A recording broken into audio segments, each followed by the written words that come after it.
Bismillahirrahmanirrahim. Assalamualaikum warahmatullahi wabarakatuh. Alhamdulillahirrahmanirrahim. Selamat berpuasa para mahasiswa yang kami hormati. Pagi hari ini kami akan menjelaskan tentang Anda sebagai generasi muda, sebagai penerus bangsa, dan sebagai pengaman Pancasila. Kalau kita bicara Pancasila, kita harus bicara dulu zaman kemerdekaan. Jadi di Indonesia ini setelah Majapahit jatuh, ya, kemudian pindah ke Demak, kemudian jadi raja kecil-kecil, ya, dan banyak sekali kerajaan-kerajaan kecil, ya, punya bolo, punya ya penggede dan sebagainya itu. Disitulah maka para penjajah dari barat terutama pengen sekali datang ke Indonesia. Untuk apa? Untuk mencari rempah-rempah. Jadi memang rempah-rempah di Indonesia itu sampai sekarang masih terlanjur, itu masih terus berlanjut, yaitu merica, polo, jahe dan sebagainya itu. Karena orang barat itu kalau musim dingin membutuhkan sekali itu.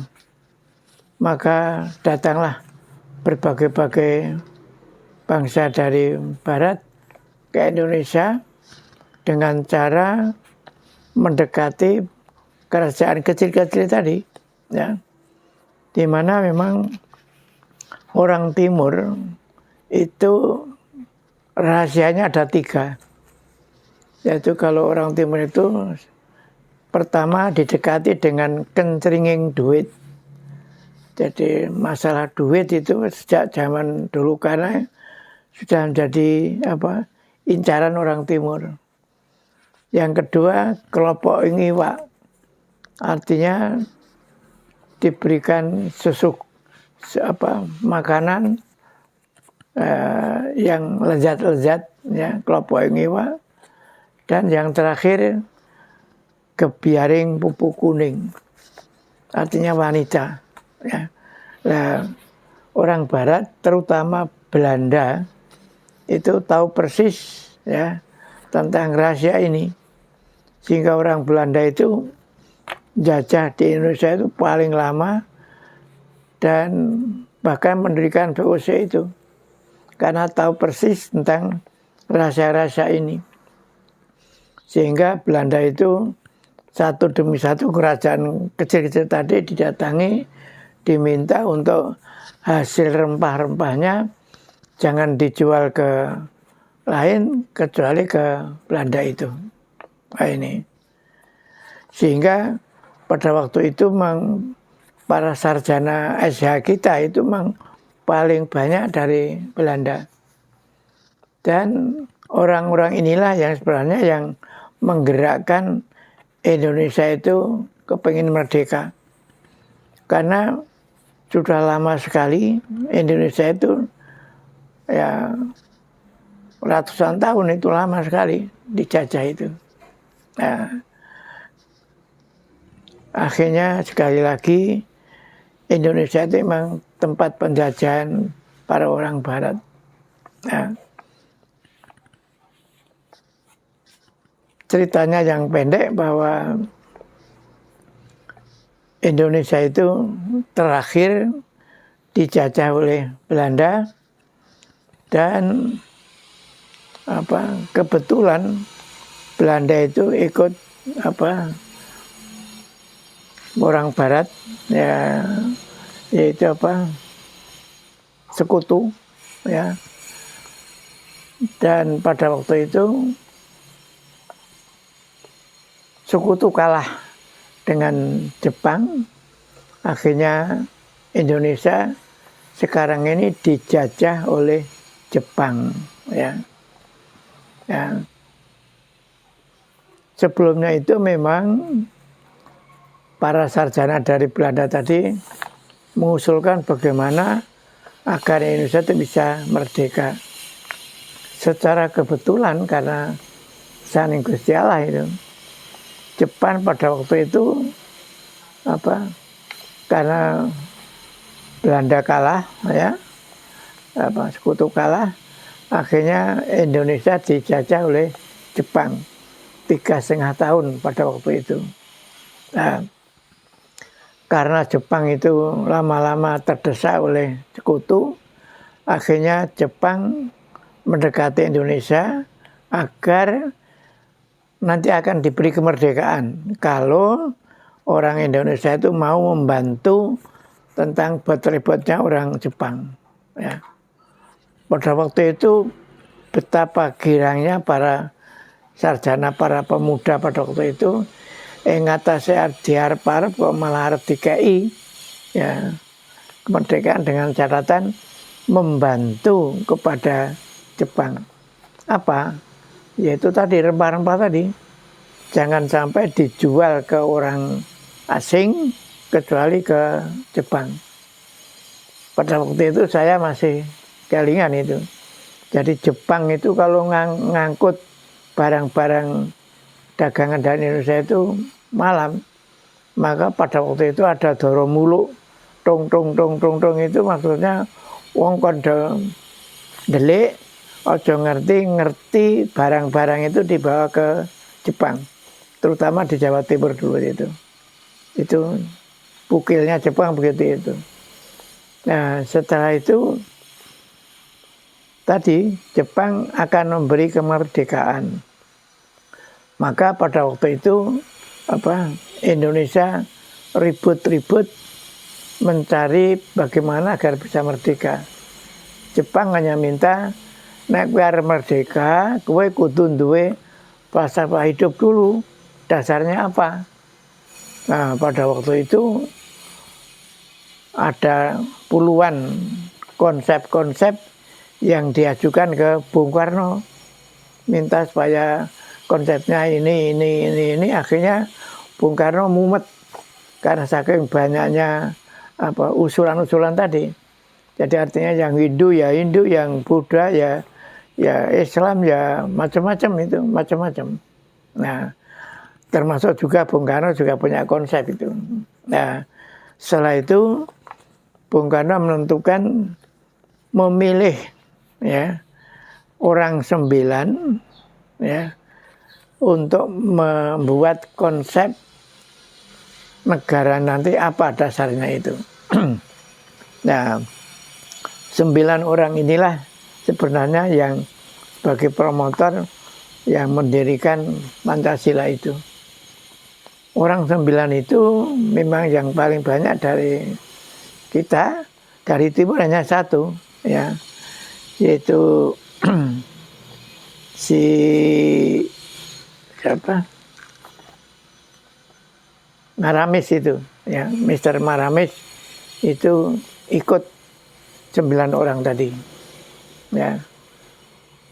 9 orang itu ternyata banyak yang keluar dari Mesir ya, dari Arab sendiri, karena memang pada waktu itu Bung Karno itu ikut Agus Salim, jadi dekat dengan para kiai-kiai itu ya. Setelah begitu tanggal 1 Maret itu Indonesia nuntut ke Jepang ya, karena Saiko Shikikan ya, Umakichi Harada itu berjanji akan memberikan kemerdekaan. Maka pada waktu itu Indonesia nuntut pada Jepang, akhirnya Jepang mendirikan BPUPKI itu ya, kemerdekaan. Akhirnya setelah orang 9 tadi raungi ya, membuat konsep, akhirnya betul ya, Bung Karno mengatakan pada Saiko Shikikan tadi, jadi itu pemerintah Jepang yang ada di Indonesia itu ya, minta supaya diadakan rapat bersama ya. Karena apa? Saya sudah punya konsep. Nah itu. Sehingga dari Maret, April, Mei, Juni Nah, tanggal 1 Juni itu Bung Karno pidato di depan Forum Jepang dan Indonesia menyatakan dengan ini konsep negara Indonesia, yaitu namanya Pancasila itu, ya. Jadi sekali lagi Pancasila sebagai falsafah hidup itu memang promotornya 9 orang itu, ya. Cuma setelah Jepang dibom oleh sekutu, ya, padahal pada waktu itu Indonesia itu dikuasai oleh Jepang dan Belanda.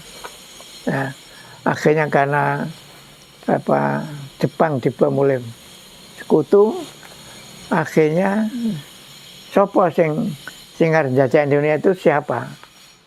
Belanda wis kasep kalah, ya.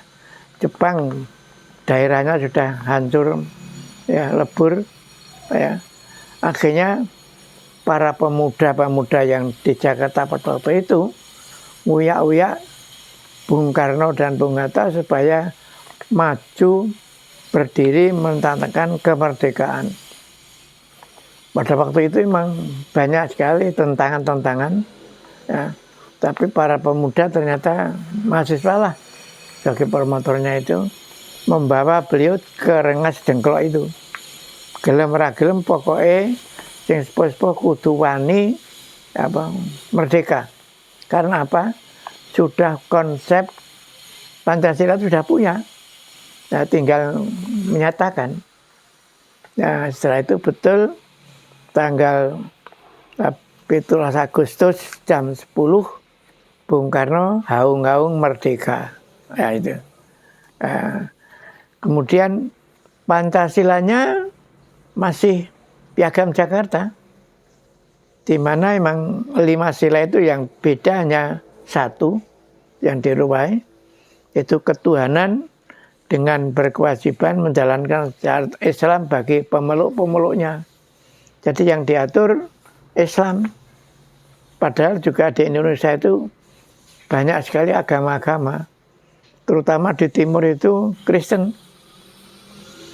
Ya, setelah merdeka, sorenya, ya, sore itu si tokoh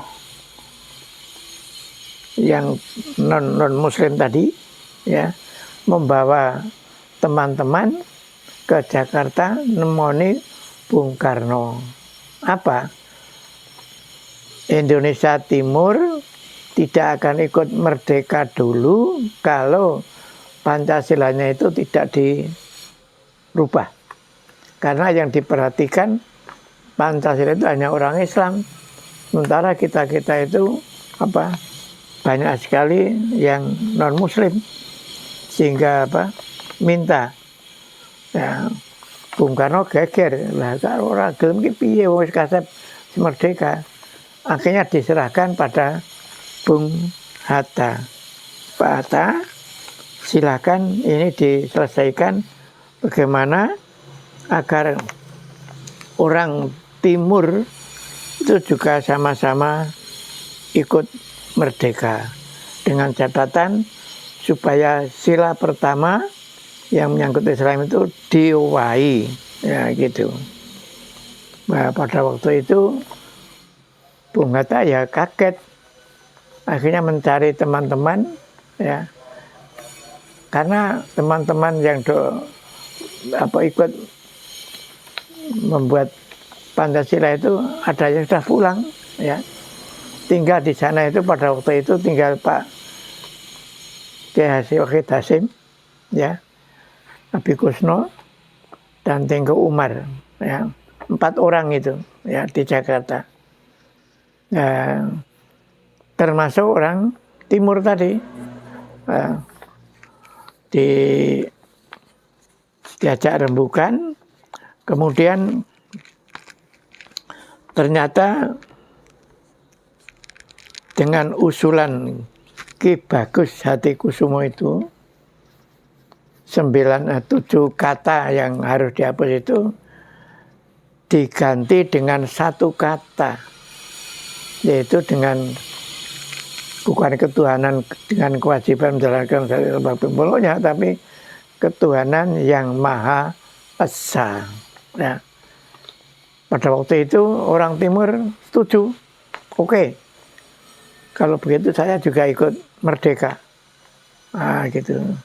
Nah, setelah ini ternyata Pancasila sekarang ini yang dipakai adalah Pancasila kelompok kedua ini, ya kelompoknya Abi Kusno itu tadi, Ki Bagus Hatikusumo tadi, ya.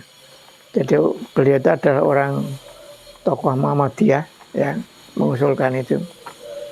Dan akhirnya betul, akhirnya orang Timur ikut merdeka. Jadi Pancasila sekarang ini adalah bukan Pancasila konsep 9 orang, tapi konsepnya 4 orang tadi, ya, yang disponsori oleh Bung Hatta. Apa hikmahnya pada waktu itu? Memang Allah kelihatannya akan memberikan jalan keluar bagi bangsa kita itu, ya. Andai kata kita itu mempertahankan Pancasila konsep Jakarta, Piagam Jakarta, betapa repotnya ngatur orang Islam sing dora gelem ngibadah. Nah, padahal polisi-polisi sekarang itu ngatur pencuri saja angel, ya, untuk ngatur itu. Tapi alhamdulillah dengan usulan Ki Bagus Hatikusumo tadi diterima, yaitu dengan ketuhanan yang Maha Esa. Jadi jelas bahwa Islam Pancasila itu Islam, karena yang Esa itu hanya Islam. Qul huwallahu ahad, satu. Sementara agama-agama yang lain Gusti Allahnya, Tuhannya itu banyak, ya. Nah, sehingga sekali lagi saya sering mengatakan bahwa Pancasila itu adalah Islami, Islam, betul, karena ada ketuhanan yang Maha Esa. Dan Anda inilah yang nanti akan terus memperjuangkan bahwa jangan sampai Pancasila itu diubah-ubah. Dan memang sudah sepakat, bangsa Indonesia itu sudah sepakat tidak akan merubah Pancasila, yaitu Pancasila yang konsep Bung Hatta 4 orang itu, yaitu dengan ketuhanan yang Maha Esa. Jadi Pancasila itu isinya Tuhan, manusia, satu, kemudian keadilan itu, ya. Jadi Indonesia itu pokoknya kudu duwe Gusti Allah, duwe menungso, duwe persatuan, ya, dan itu. Dan sampai sekarang itu memang terus dipertahankan, ya, Pancasila itu. Jadi sekarang tidak ada yang berani mewah-wah akan mengubah Pancasila itu. Memang akhir-akhir ini ada satu organisasi Islam yang kepingin supaya dirubah kembali pada Pancasila Piagam Jakarta. Tapi akhirnya banyak yang memusuhi dan akhirnya malah itu dilarang. Dan memang kita, baik Muhammadiyah, NU dan sebagainya itu sepakat tidak akan merubah Pancasila. Karena apa? Sekali lagi, Pancasila itu Islami, jelas. Karena Qul huwallahu ahad itu, Esa itu. Inilah yang Anda harus berkewajiban meneruskan Pancasila sebagai falsafah hidup bangsa Indonesia. Ya, mengapa Pancasila dikatakan falsafah hidup? Karena memang punya konsep, ya, yaitu konsep teologi, epistemologi, aksiologi, pendirinya dan macam-macam. Itu ternyata Pancasila punya konsep. Sebagai contoh misalnya konsep Pancasila mengenai epistemologi, ilmu, ya. Jadi di dalam Quran itu dijelaskan, andai kata surat Luqman itu di bumi Indonesia itu penuh dengan pohon-pohon, ya, dan pohon-pohon itu dijadikan penanya, sementara air laut itu sebagai tintanya untuk menulis ayat Quran atau sabda Allah itu tidak cukup. Itu Luqman itu ya. Bisa bayangkan berapa juta pohon di Indonesia itu, dan laut itu berapa ya. Padahal kita itu, bumi kita itu kan hanya sebagian dari laut itu tidak cukup. Maka sekali lagi harus dipertahankan. Begitu juga dalam surat Al-Waqiah itu juga dijelaskan sejalan dengan itu ya. Jadi andai kata tintanya itu dari laut dan ditambah sekian lagi ya, 3 atau 7 laut, tidak cukup untuk menulis ayat-ayat suci Al-Quran ya. Jadi dengan demikian maka kita ini sebagai orang Islam, satu, jangan lupa pada Qurannya, baca Quran ya, dibaca ya. Dan itu sebagai alat untuk mempertahankan bangsa kita ini, negara kita itu. Satu-satunya adalah kembali pada Al-Quran ya. Bagaimana kata almarhum Syekh Jabir itu, orang Indonesia itu anggere bali nyang Quran, insya Allah Pancasila terus berjalan sampai akhir ayat. Itulah sebagai kuliah yang kami sampaikan ini. Jadi sekali lagi saya minta kepada para mahasiswa sebagai generasi muda terus berjuang, karena apa? Pancasila itu termasuk bagian daripada filsafat Islam kita, karena memang kita yang harus mempertahankan. Terima kasih. Assalamualaikum warahmatullahi wabarakatuh. Mas Eko? Mas? Ampun.